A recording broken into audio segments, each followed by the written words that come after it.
Doctor صاحب میں یہ پوچھنا چاہتا ہوں کہ کانکبائنز جو تھیں آپ صلی اللہ علیہ وسلم کے دور میں، ان کے ساتھ جو نکاح کا کانٹریکٹ تھا اس کی کیا حیثیت تھی عام بیویوں کے نکاح سے؟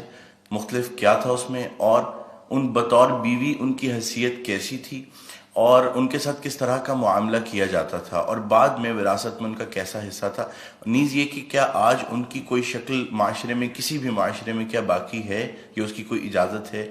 دوسرا ڈاکٹر صاحب یہ کہ اگر اس کو ایلیبریٹ آپ کر دیں تو ساتھ یہ بھی بتا دیجیے گا کہ سورہ نساء کی جو آیات ہیں، آیت نمبر 4 اور 24 جس میں وما ملکت ایمانکم ان کے بارے میں آیا ہے، ان کو زیادہ ایلیبریٹ کرنے کے لیے کون سی تفسیر بہترین ہے جس کو پڑھا جا سکتا ہے، اگر آپ کو اس وقت آپ ریکال کر سکیں؟ جزاک اللہ۔ پہلے تو اپنی بات میں ایک تصحیح کر لیجئے، باندیوں کے ساتھ یا لونڈیوں کے ساتھ یا کانکوبائنز کے ساتھ کوئی نکاح نہیں ہوتا تھا۔ منکوحہ وہ بیویاں کہلاتی تھیں اور یہ باندیاں کہلاتی تھیں، یہ ملکیت ہوتی تھی۔ بیوی ملکیت نہیں ہوتی، بیوی تو ایک سوشل کانٹریکٹ کے تحت آپ کے ساتھ آتی ہے، زندگی گزارتی ہے، اس کی مرضی کے بغیر اس کا نکاح نہیں ہو سکتا، اس کی اجازت سے نکاح ہوا ہے۔ اور بیوی جو ہے اس کو یہ حق بھی حاصل ہے کہ وہ کبھی چاہے تو آپ سے سپریشن جو ہے وہ حاصل کر لے۔ لیکن یہ جو ملکیت کا تصور ہے اس میں یہ چیزیں نہیں ہیں، نہ اس میں نکاح ہے، نہ اس میں کوئی وراثت کا حصہ ہے، بلکہ وہ تو خود وراثت میں منتقل ہو جائیں گی۔ اگر کوئی شخص جو ہے اس کے کچھ باندیاں تھیں تو اس کے انتقال کے بعد وہ اس کی ملکیت ان کی جو ہے جیسے اور پراپرٹی جو ہے وہ منتقل ہوگی، اولاد تو ایسے ہو جائے گی۔ تو پہلی بات تو یہ چاہے اچھی لگے چاہے بری، لیکن آپ اس کو سمجھ لیجئے ایز سچ کے جیسے وہ تھا معاملہ۔ ہمیں اس کے اندر جو ہے وہ کچھ اس کو پہلے ٹیبل بنانے کے لیے اور اس کو جو ہے اس کے اندر کوئی ترمیم نہیں کرنی چاہیے۔ سٹیٹس جو ہے باندی کا، کانکوبائنز کا، وہ یہ ہے جو میں نے آپ کے سامنے رکھا۔ اچھا، اصل مسئلہ یہ آتا ہے کہ آیا آج بھی ایسا کوئی معاملہ ہے؟ آج ایسا کوئی معاملہ موجود نہیں ہے۔ اور یہ لونڈیاں ہوتی تھیں حضور کے زمانے میں صرف وہ جو میدان جنگ میں مال غنیمت کے طور پر آتی تھی۔ آپ ایک جنگ ہوئی ہے، فرض کیجئے جنگ بدر ہوئی ہے، جنگ بدر میں اب جب کہ کفار کو شکست ہو گئی ہے تو آپ کو معلوم ہے ان کے جو اونٹ تھے وہ 900 اونٹ لے کر آئے ہوئے تھے، وہ سارے تو ابھی کھائے نہیں گئے تھے۔ اب وہ گویا کہ وہاں پر مال غنیمت ہے، ان کے گھوڑے اگر وہ بچے ہوئے تو مال غنیمت ہے۔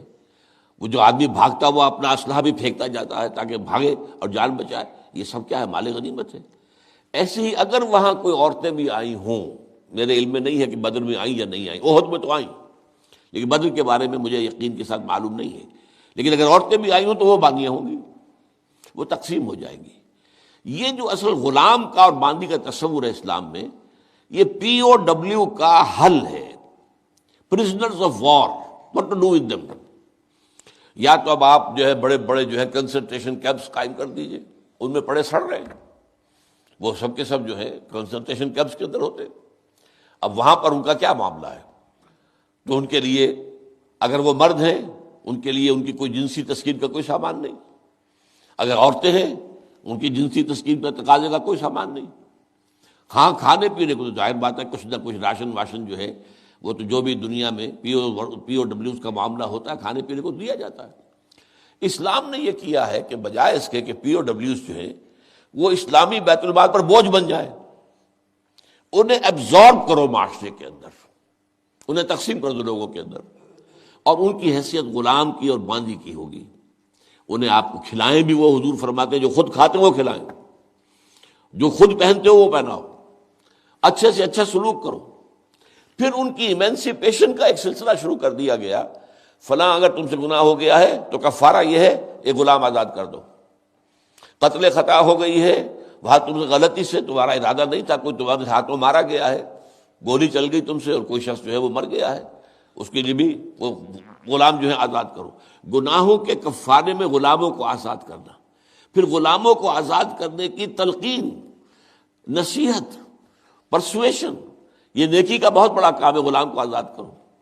یہ ساری چیزیں جو ہیں اس کے ذریعے سے ایک دفعہ انہیں سوسائٹی میں جذب کرنے کے بعد وہ علیحدہ ایلیمنٹ نہیں رہے، اب سوسائٹی کا حصہ بن گئے، وہ ایک گھر کے اندر ہیں، وہاں رہتے ہیں، ان کے ساتھ جو ہے ان کے مالک ہیں، اور اسی طریقے سے ان کو رفتہ رفتہ ان کی ایمینسیپیشن کا بندوبست کیا اسلام نے. اور اس میں آپ کو معلوم ہونا چاہیے اس درجے ایمینسیپیشن ہوئی ہے کہ ایک وقت ایسا تھا عالم اسلام میں ساری حکومتیں غلاموں کی تھیں. مڈل ایسٹ میں ممالک کی حکومت، مملوک کہتے ہیں اس کو کہ جو کسی کی ملکیت ہے، غلام ہے. ممالک بڑے بادشاہ ہوئے.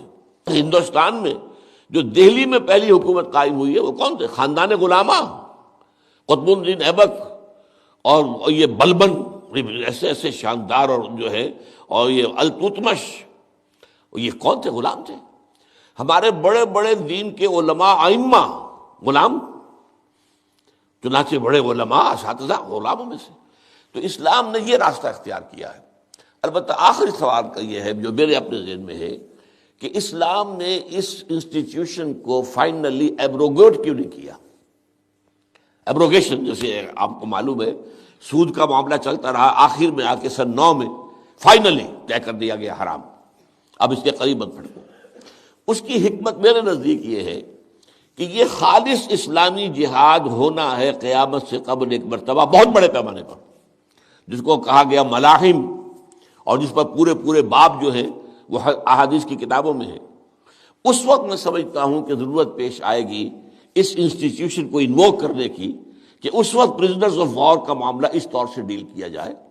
لیکن اس وقت تک کسی آزاد انسان کو پکڑ کر غلام بنا لینا بہت بڑا گناہ ہے، ناقابل معافی گناہ ہے، کسی کو حق حاصل نہیں ہے.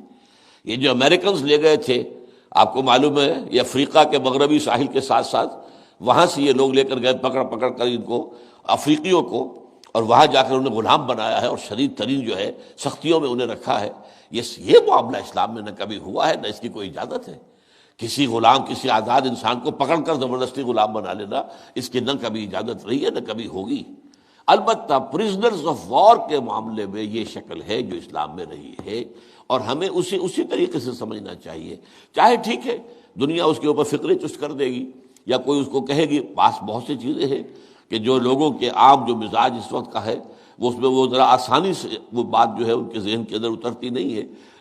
لیکن we have to be faithful کہ دین کی اصل تعلیم کیا ہے، اسی کے ساتھ جڑے رہنا چاہیے.